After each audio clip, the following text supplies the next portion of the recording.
The husband and wife team were clearly ready for a battle with police, as an ATF spokesman said the couple were wearing military tactical-style clothing loaded with ammunition for a gunfight.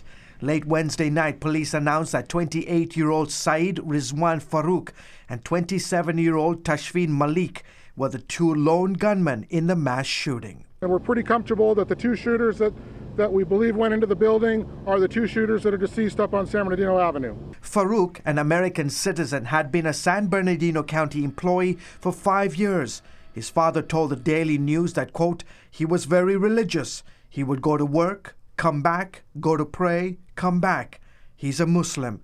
On Wednesday morning, Farouk and his wife reportedly dropped off their 6-month-old daughter with grandparents.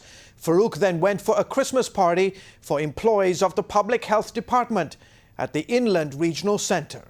He did leave the party early under some circumstances that were described as angry or something of that nature. Around 11 a.m. local time, Farouk returned to the celebrations with his wife Malik, dressed in matching assault-style military fatigues and body armor, and started shooting. Based upon what we have seen and based upon how they were equipped, there had to have been some degree of planning that went into this.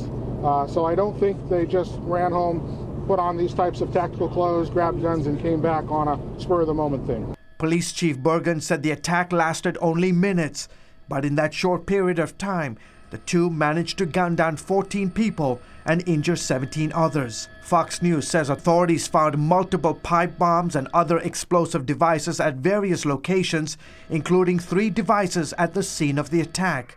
The two were later killed by police in a shootout several hours after the incident. The search for a motive continues.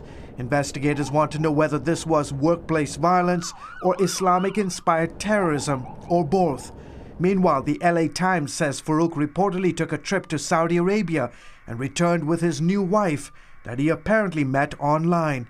Late Wednesday night, Farouk's brother-in-law, Farhan Khan, spoke to reporters. I just cannot express that how sad I am for, what happened today. I mean, I condolences to, the people who lost their life. The attack was the deadliest mass shooting since Sandy Hook. President Obama and some Democratic leaders immediately called for stricter gun controls. Meanwhile, the New York Daily News ran with this controversial title, "God Isn't Fixing This," on their front page. The story criticized Republican presidential candidates for preaching about prayer while being silent about gun control. The paper's front page quickly became a hot item on Twitter. California already has strict gun control laws. In the meantime, authorities and the families of the victims are trying to learn more about why the couple launched their murderous assault that left so many people dead and wounded. George Thomas, CBN News.